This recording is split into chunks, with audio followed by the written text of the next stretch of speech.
Ding dong, ding dong. Clatter, clatter, bang, bang, bang. Are you kidding me? Let me in right now. Do you want everyone to see me causing a scene here? Is this how you treat your husband who's been working on Christmas and comes home to this mess? My husband was furious, pounding on the gate of my family's home. Christmas is usually a special time for us, just before the big day. I accidentally found an envelope recently that revealed my husband's betrayals. As a wife and mother, I've been living through miserable and hopeless days since then. He had been working late, he said, but really he was spending our money on his girlfriend. He barely even bought presents for our kids. I couldn't stand it anymore. I opened the door and confronted him in front of my family. And then, what? What's going on? I'm just an ordinary housewife, living with my husband and 2 children. Depending on your values, some people might spend Christmas Eve with a boyfriend or girlfriend and Christmas Day with their family. And that's how it was for me. I have a brother and a sister, and since we were young, if any of us were dating someone, we'd spend Christmas Eve with them. Our family does things a bit differently from others. We don't always celebrate Christmas on the 25th because of our jobs. Both our parents and us have work that keeps us busy even on holidays. So instead, we made our own tradition, celebrating Christmas when we all had time off during the winter break. We cook together, enjoy cake, and watch special year-end TV shows. As we grew up and became independent, my brother, sister, and I kept up this tradition in our own ways. A few years ago, I got married and had children of my own. At first, celebrating Christmas Eve with my husband and our child was a joyful time. But over time, our relationship changed from being romantic partners to focusing more on our family as a whole. Christmas Eve started to feel more like a routine than a special occasion. Eventually, we both agreed that our children's happiness was what mattered most at Christmas. Any discussion about what to do on Christmas Eve slowly faded away. So when my husband said, "Sorry, I might be stuck at work overnight on the 24th. The kids celebrate Christmas on the 25th, right? I'll try to be back by then," it felt like a natural progression of how our Christmas traditions had evolved. I wasn't particularly emotional when I realized my husband wouldn't be home for Christmas Eve. It was just another sign of how our relationship had changed over time. Despite this, I still love him deeply and I'm content with our life together. So I focused on preparing for our kids' Christmas alone, considering it another form of happiness. Hey, is this all the money we have for living expenses this month? Did something unusual happen with your paycheck? I hate to sound critical, but expenses always pile up at year-end. I was hoping we could stretch our budget a bit more with Christmas coming up in about a month. I was shocked to see that the money my husband gave for living expenses was significantly less than usual. I quickly pleaded with him. If I could have managed it, I would have done so already. Things are tight on my end too. There are work-related parties and expenses that I have to cover upfront for the new year. Do you think I enjoy cutting back like this? Managing our budget with limited resources is also a crucial part of being a housewife, isn't it? My husband seemed visibly frustrated and avoided looking at me or talking further. You're right, sorry. I'll do my best too. But it's almost Christmas, right? The kids are eagerly waiting for their special presents. Please, for their sake, let's make this time of year special. I don't want us to not afford their gifts. In our family, there's a rule. Normally, if the kids want something, they have to explain why they need it. But for birthdays and Christmas, they can ask for anything without conditions. That's why I wanted to ensure we have enough money for them, thinking about how much they love Christmas. Honey, let's be a bit more careful with our spending. Kids, what do you want for Christmas? My husband sighed loudly and called the kids over. I want a cartoon DVD set, but I also want a picture book about trains, Dad. Which one do you think is better? Well, the book, definitely. It will help you learn to read, and you can share it with your friends at their houses. You could even read it to younger friends. You'd be such a cool big boy. I really want a new doll set so I can feed it and sleep with it, but my crayons broke recently and now I can't draw. I wonder which wish Santa will grant. I think crayons would be great, Lena. You're so talented at drawing, and I love seeing your artwork. Ask Santa for some really nice ones, even better than the ones you had before. But what about the dolls? Can't you listen to what I want? Santa only visits good children. Naughty kids who are selfish get nothing. I'll ask for crayons. While pretending to listen to the kids, my husband clearly pushed them towards the cheaper options. Aaron's gift can be from a used bookstore, and Lena's gift can be from the dollar store. This way, we won't have to spend extra money on Christmas. Do you think spending money is the only solution? How foolish, he sneered, making sure only I could hear him. Extra expenses? That's not saving money. My husband called our children's eagerly anticipated presents extra expenses, manipulating their innocent minds to suit his agenda.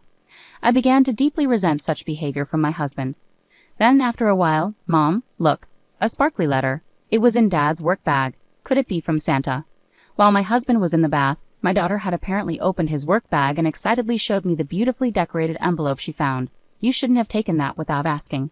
Give it here and I'll put it back, okay?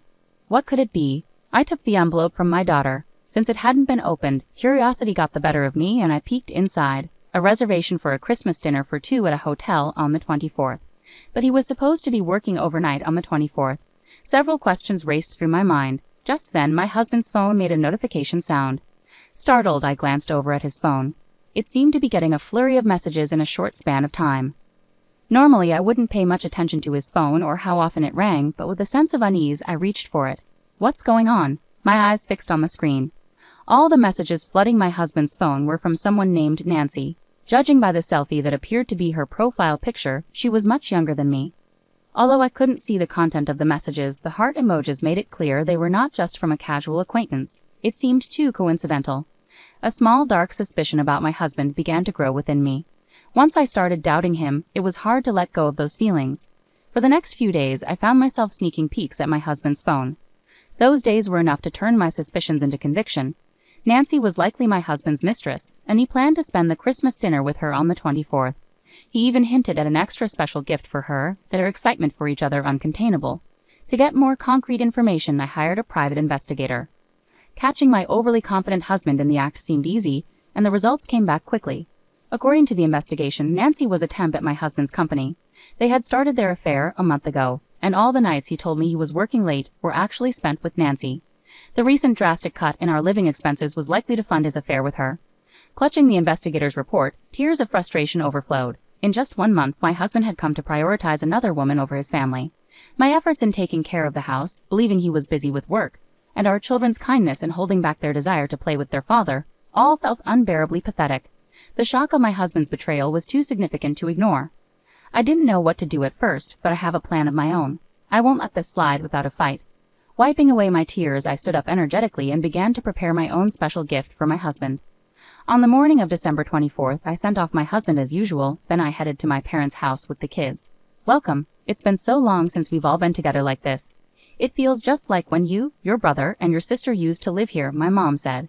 Spending quality time with Dad is great, but this year felt especially exciting.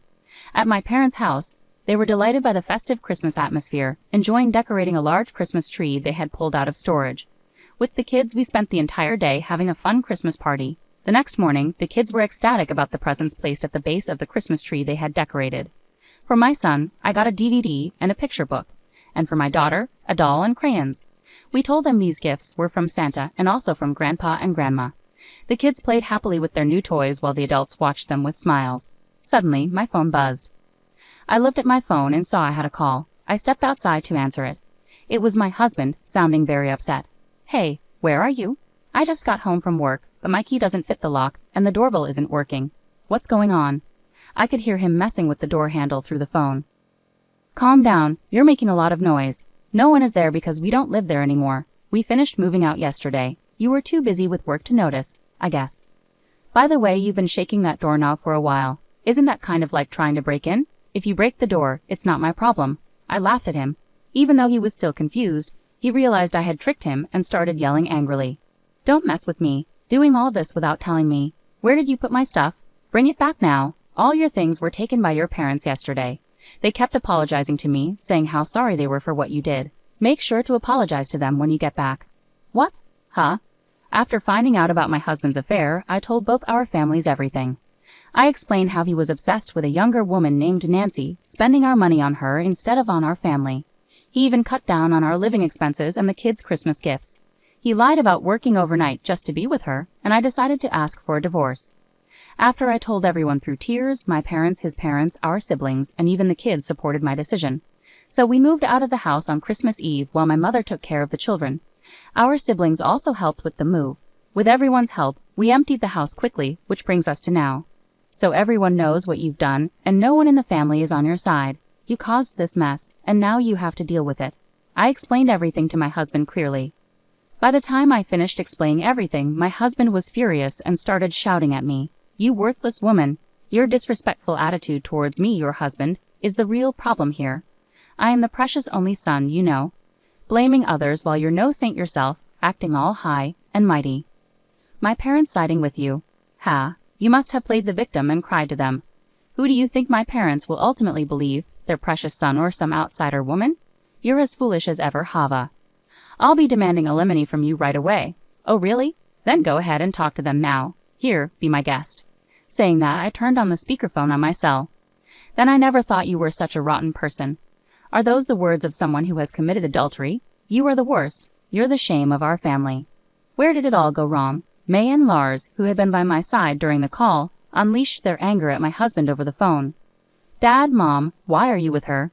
My husband began to tremble, utterly taken aback by the unexpected rebuke from his parents. "Why? Because it's Christmas. Maitline, who is back at her parents' house, invited us to spend the day with her. Even though we are the parents of the man who betrayed his family. Do you understand how Maitline felt all this time? While you were betraying her, she was working hard to take care of the children on her own. We've never been so ashamed and embarrassed of you. We won't defend you unconditionally. You're an adult and made your choices. Do what you want, but don't involve us again. We refuse to be used by you." May and Lars scolded him, their voices trembling with anger. Their words made me so happy I couldn't hold back my tears. "What? You're at Maitline's parents' house. Anyway, I'm coming over, so listen to my side of the story. It's unfair to only hear one side at times like these, right? You'll see who the real victim is, right, Dad?" Regardless of our situation, my husband tried to win his parents over, but it was pointless. Without listening to his claims, my father-in-law hung up and turned off the phone after saying a few words to me. Then he turned off all our phones, including Maitline's, and said, "Let's go back inside. The kids are waiting for their mom." My father-in-law said this with a gentle smile, and my mother-in-law gently patted my back. We all went back inside together. We then had the most enjoyable Christmas party ever, with delicious food, cake, and the children singing and dancing. As the night went on and the children fell asleep, the adults were relaxing when the doorbell started ringing non-stop. Tension filled the room. Everyone knew who would show up uninvited at this hour. "Yes, it's me. Open the door. Are you going to leave me out in the cold on a winter night?" My husband not only kept pressing the doorbell but also started rattling the doorknob as if he might break it. Panic set in, and I was about to go to the door when my parents stopped me. I looked at everyone, nodded, and decided to speak to my husband through the door. "Did you forget? Christmas Eve is for lovers and Christmas is for family, right? We're all having a lovely Christmas together as a family. Did you have a nice Christmas Eve with Nancy? Now that we're strangers, I don't care what happens to you today. If you don't want to sleep outside in the cold, just leave. Don't provoke me. Should I call the police? Spread rumors in the neighborhood that a cruel wife kicked out her husband for no reason. Open this door right now." No matter what I said, my husband refused to listen and continued causing a scene outside. I started feeling afraid at his persistence. Trembling, my father-in-law smoothly stood up. He exchanged glances with my mother-in-law, who also rose to follow him. My parents and I hurried to the front door with them. When my father opened the door, expecting me to give in, my husband stood there defiantly. "Long time no see, Dad," my husband said smugly. "It's not good to see you. Stop pretending we're friends. You're no longer a son to us, just someone who hurt our family," my father interrupted coldly. My mother joined in, causing a scene at this hour. "Do you even know what time it is? It's incredibly rude. The kids have been asleep for hours. You're not fit to be their father." She glared at him sternly. My husband was shocked to see my usually gentle mother so stern. "I won't let my grandchildren see this anymore. Leave. You're a nuisance. You're no longer part of this family." My father-in-law spoke calmly but with anger, making it clear my husband had to leave. My husband glared at us, looking like he might explode. "I'm calling the police right now," my mother-in-law said firmly. Seeing her pick up the phone, my husband panicked and fled without saying a word of apology. It was another stark reminder of who he truly was. I didn't cry anymore, but I felt an emptiness inside, questioning the purpose of everything I had been through until then. "How about some warm tea, and then you can get some rest?" My mother gently touched my shoulder with a kind smile. Everyone welcomed me back with warmth and understanding. I went to my room, grateful for the unwavering support of my family. Meanwhile, my husband, now without a home, went to his parents' house. They had changed the locks after hearing my side of the story, so he couldn't get in. They turned him away when they returned, unwilling to let a stranger into their home. Left out in the cold, my husband finally realized the gravity of his actions and his parents' words. Now he sincerely regrets his actions and has agreed to the divorce and alimony. I had a lawyer ready just in case, but thankfully it didn't turn into a messy legal battle. After the divorce was finalized, I started a new life at my parents' house with my children. I'm focused on my work and raising my kids with the loving support of my parents. It's busy, but every day feels meaningful. Although I won't see my ex-husband again, I stay in touch with my in-laws. They're wonderful grandparents to my children and a great support to me. Even though we're no longer family on paper, I hope they'll always be part of our lives and continue to watch over the children as they grow. Do you both have everything? Let's go. Don't forget to say goodbye to Grandma and Grandpa. Bye. I silently prayed for these ordinary, peaceful days to last forever and looked forward to celebrating next Christmas together as a family, seeing my children's happy smiles.